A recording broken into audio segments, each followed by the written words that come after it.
raw, man, he like them apples! Hey, welcome to ScreenCrush, I'm Ryan Arey. There are 11 films in the Fast saga, and the first one came out 22 years ago, so you may not remember every nuance of those movies, so I am here to recap the entire Fast saga with everything you need to know before Fast X, aka the one with Jason Momoa. So, I'm gonna skip a few parts of these movies like villain names and dead guys who don't matter. Let's do it! I love cars!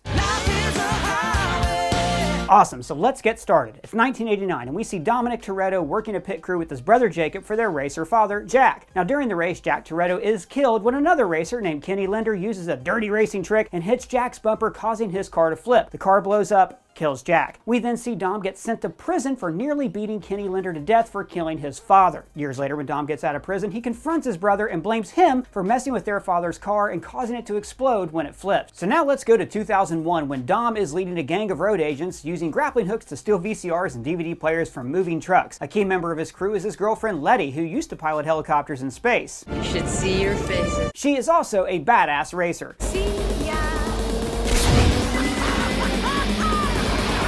So the cops send Officer Brian O'Connor to infiltrate the world of street racing and find this gang who's stealing these DVD players. Now street racing is simple. There's a quarter-mile stretch of road, two cars go fast, one car falls behind, hits a NOS button, and then we use CGI to travel into the engine, and then that car usually wins. So Brian actually loves cars and loves street racing, so he falls really far into this culture and even falls into love with a girl named Mia. But Mia is Dom's sister, and Dom is like king of the streets. So Brian is trying to impress Dom and his gang to get street cred. I take the cash, and I take the respect. Eventually, Brian does make friends with the group by earning the trust of Dom. Together, they all compete in a competition called Race War. Ooh, God, gee, it's actually really unfortunate. First race war, huh? Anyways, Brian figures out that Dom's group are the actual hijackers, but there's a worse gang in town, so Dom and Brian team up to take them down. Rather than just arresting Dom, Brian agrees to settle the matter of law and order with a drag race. The race is a draw when Dom gets hit by a train. Oh, so he dies? No, he's fine, and Brian lets him walk away. Brian is now on the run from the cops because he let Dom go. Now he's in deep with the world of Miami street racing. The FBI nab him and want him to use his street racing skills to go after drug lord number 1. Ava Mendes is an FBI agent who is already working undercover in that drug lord's operation. The FBI wants Brian to infiltrate this operation and become a driver so they can catch the drug lord's money and weapons and stuff. In return, Brian will get a full pardon, so he enlists the help of his old friend Roman Pierce, even though the two of them have had a falling out. They're also aided by Ludacris's Tej Parker, who is very good at working with car engines, and at this point, that's it. That's all he's good at. He's good at car engines just at the start. Make sure you bring that body by the garage later, all right? So, you know, we can work on that front end of yours. So then they get themselves hired by the drug lord to drag race and get cars and money and stuff. But the drug lord is clever, and he's split up Roman and Brian because he doesn't trust them. And now they each have other dudes in their car that they have to get rid of using ejector seats that Ludacris built for them, because now he's a genius with car engines and ejector seats. So they're doing the drop, and then the cops come after them. Drug lord tells Ava Mendes, "I was onto you all along and fed you the wrong information," and she's like, "Oh no," and then Brian drives his car onto the drug lord's boat, and the good guys win. Oh, so Brian dies? No, he's fine. Afterwards, Brian and Roman get full pardons, and they keep some of the money from the heist so they can go live like kings. Now, meanwhile, Dom and Letty have been driving around in the Dominican Republic, going to parties, and getting secretly married. Oh, that's nice. Now, down in the DR, Dom and Letty are back to hijacking trucks with a new member, Han. Han is great. Cool guy, always snacking, and is always talking about going to Japan. Heard they're doing some crazy shit in Tokyo. Hey, that sounds nice. I hope Han has a real nice time in Japan. But then Letty dies in a car accident. Oh no, that's sad. And Dom is able to figure out what happened with his car CSI power, kind of like Aragorn reading Hobbit tracks. A hobbit lay here. Meanwhile, Brian is now working for the FBI, working to bring down drug lord number 2. And guess what? Oh, what? Wonder Woman is in this movie too, and she works for drug lord number 2. That is objectively awesome. I know. So Dom and Han work with Brian to infiltrate the drug lord's operation. They win a drag race, which gives them the right to mule this guy's drugs. Why does Dom even care about this? Because it turns out that this is the drug lord that killed Letty. And then Brian reveals that Letty had actually been working with the FBI all along. What? And she was doing this to bring down drug lord number 2. You see, Doug, Letty wasn't just killed in a car accident, she was actually shot in the head. So she's dead? No, she's fine, but not until later. So Dom gets crazy pissed at Brian because he blames her for Letty's death, but then they put their differences aside to get justice for Letty. And then Wonder Woman face turns, joins their crew, and Dom saves Brian's life and dramatically avenges Letty.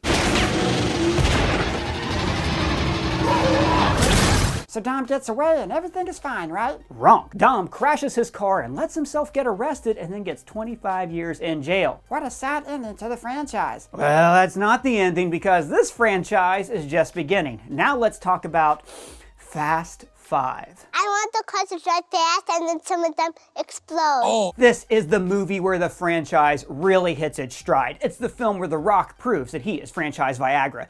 Stay the f out of my way. Dom is on a prison bus, but then Brian and Mia free him and they all go on the run. So the crew gets hired for a heist to steal these 3 cars from a train, but it turned out that they were secretly hired by drug lord number 3. He wanted the cars because one of them has a computer chip in it that has like all of his important data on it. It's got his financials, his drug information, his MySpace password. This chip could totally bring down drug lord number 3. Enter The Rock as Agent Hobbs, who's trying to arrest Dom and his crew and tracks them down all the way to Rio. This is Brazil. Then Mia drops her own revelation. Put the spoon Pregnant. Now this is where the franchise really starts to connect with its larger theme. Familia. So the crew decides that they are going to rob drug dealer number 3 using all that information that they got from his computer chip. They get the whole crew together, including Han, Wonder Woman, Roman, and Ludacris. Ludacris, by the way, has moved on from being an expert gearhead to being a great hacker. Nah, it's hooked into a digital sync. They know we were in the system. Meanwhile, Han and Wonder Woman make googly eyes at each other. Sometimes when we touch. Hobbs is working with a Rio cop named Elena, and they're ambushed by drug dealer number 3, and all of Hobbs' team is killed. To get revenge on drug dealer number 3, he offers to help Dom and the crew rob the guy. I'll ride with you, Toretto. At least until we kill that son of a bitch. There's a big chase where they drag around the drug lord's safe around Rio, and then Hobbs gets revenge and then gives Dom and his crew a head start. The way I see it, you've earned yourself 24 hours. But it turns out that the crew also switched out vaults, so now they are all millionaires, and Dom gets to practice making babies with a Rio cop. The end. Not quite. Ava Mendes shows up at The Rock's office and is like, hey, guess what? Letty is alive. No way. You just said that like a few minutes ago. I did. So, a few months go by. Everybody's rich and happy. Brian and Mia have a kid named Jack, and Hobbs is looking into a former British special ops turned criminal named Owen Shaw. And Shaw is leading a crew exactly like Dom's, except they all have evil counterparts. And guess who's on this team? MacGyver? No. Why would it be MacGyver? I don't know. I just hear people talking about MacGyver sometimes. No. Letty is on this team, but she has amnesia. So Hobbs gets Dom and crew to help him take down Shaw and recover Letty. And it turns out that she actually feels loyalty to Shaw because he saved her life down in the DR. I said to myself, this girl has a gift. Dom tracks Letty down and races her, thinking that that's going to bring back her memory. I was wrong. And there's a runway chase scene straight out of Toy Story 2 where Wonder Woman sacrifices herself to save Han.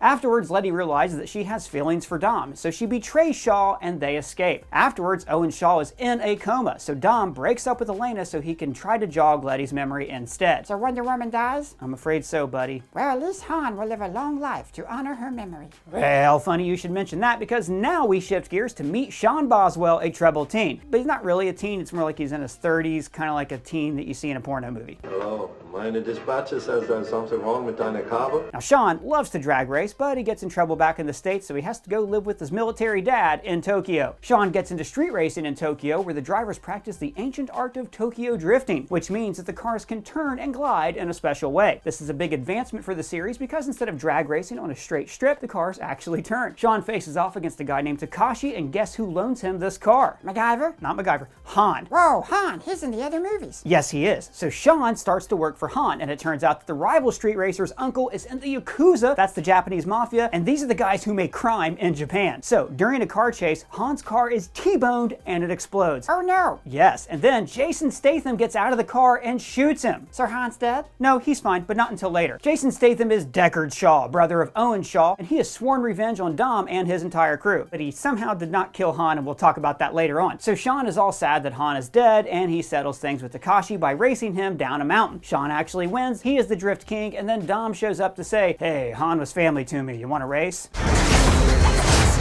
So now everybody is at Han's funeral and they're all really sad. Even Letty, who still has no idea who these people are. Shaw sets off a bomb at Dom's house, and also the Rock breaks his arm and is stuck in a hospital. So the crew are now swooped up by a government agent called Mr. Nobody, who way overcomplicates the plot of these movies. He tells them, hey, there's this evil Nigerian terrorist who wants this software called the God's Eye. What's a God's Eye? It is a computer program that lets you track down anybody anywhere on the entire planet. It was created by a programmer named Ramsey, who is actually played by Missandei from Game of Thrones. And now Ludacris is a computer genius, so he's able to help them track down Ramsey and get control of the God's Eye. That's awesome. Very awesome. So, there's a lot that happens. They drop cars off a plane onto a mountain. So they die? No, they're fine. And they end up getting the God's Eye by fighting Ronda Rousey and driving a plane off of a building twice. So they die? No, they're fine. Whoa. So they catch Deckard Shaw, but the terrorist finds them and takes the God's Eye. Big chase, and there's a drone and a stealth helicopter, and The Rock is watching all this from his hospital room. And finally he's like, nah, I'm not doing this anymore. I gotta do something about it. Daddy's gotta go to work.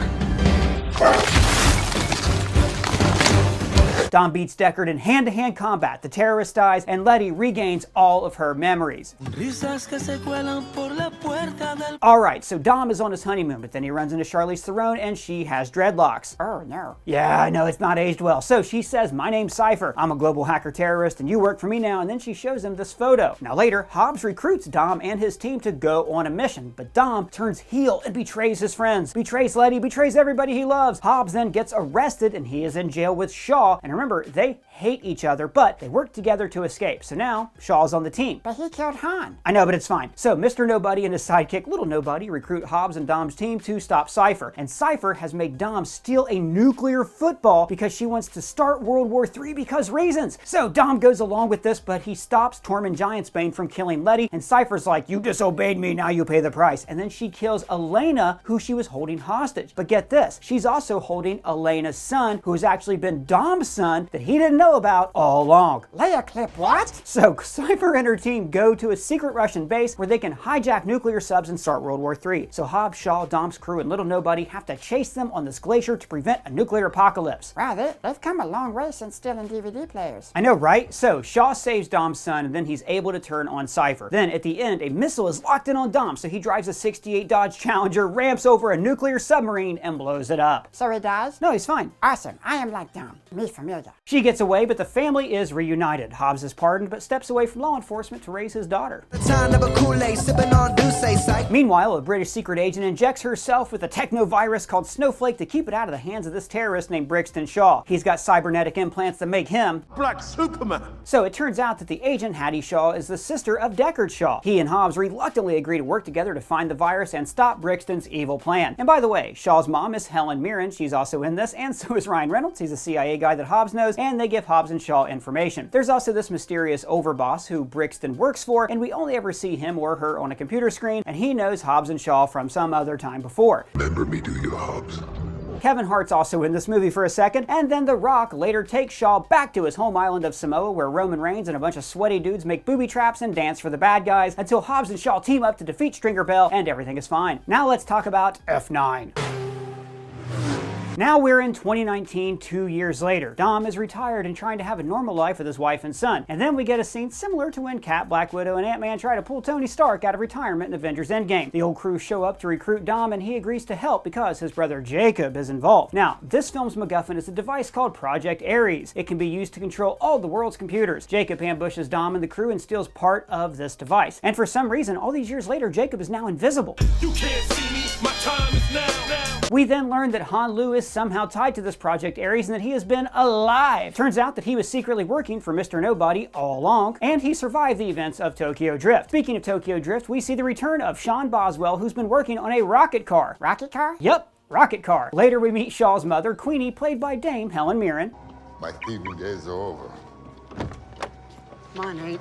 Queenie tells Dom and the gang where they can find Jakob. Now, the real villains of this movie are Cipher and this guy named Otto. We learned that way back in 1989, Jakob didn't actually rig their dad's car to kill him. Their father asked Jakob to tamper with the car so that it would give out and help him purposely lose the race so that they could get out of debt. Later, we see Otto double-cross Jakob and have him thrown off the top of a moving truck, and then Dom catches him with a moving car. Oh, so they both died? No, they're fine. And Jakob is now on Dom's side and helping the team to stop Otto and Cipher. Next, we see Ludacris and Roman take the rocket car into space. Yeah, right. They take the car into space. You're a funny person. No, they take the car into space, and then they like destroy a satellite to stop the bad guy's evil plan. And they're making another one of these? 2 more, actually. Vin Diesel announced Fast X Part 2 at this year's CinemaCon, and our own Colton Ogburn was actually there for the announcement. You can check out his piece about it over on ScreenCrush.com. So this Otto guy is killed when Cipher tries to kill Dom. Cipher escapes. Dom and his sister Mia reconnect with their brother, make up, and allow him to take Dom's car to escape being taken into custody. And we get your usual family barbecue at the end, and the house is being rebuilt after it was blown up in Furious 7. Before they say grace, we do see Paul Walker's Brian arrive, but we don't actually see him, but we do see his car pull up, which was honestly a pretty cool and great nod to the character still being alive in this universe. Although I am curious if with deepfake technology having advanced a lot since they did Furious 7, if perhaps we'll see Brian's character actually appear in Fast X as a cameo. Hey,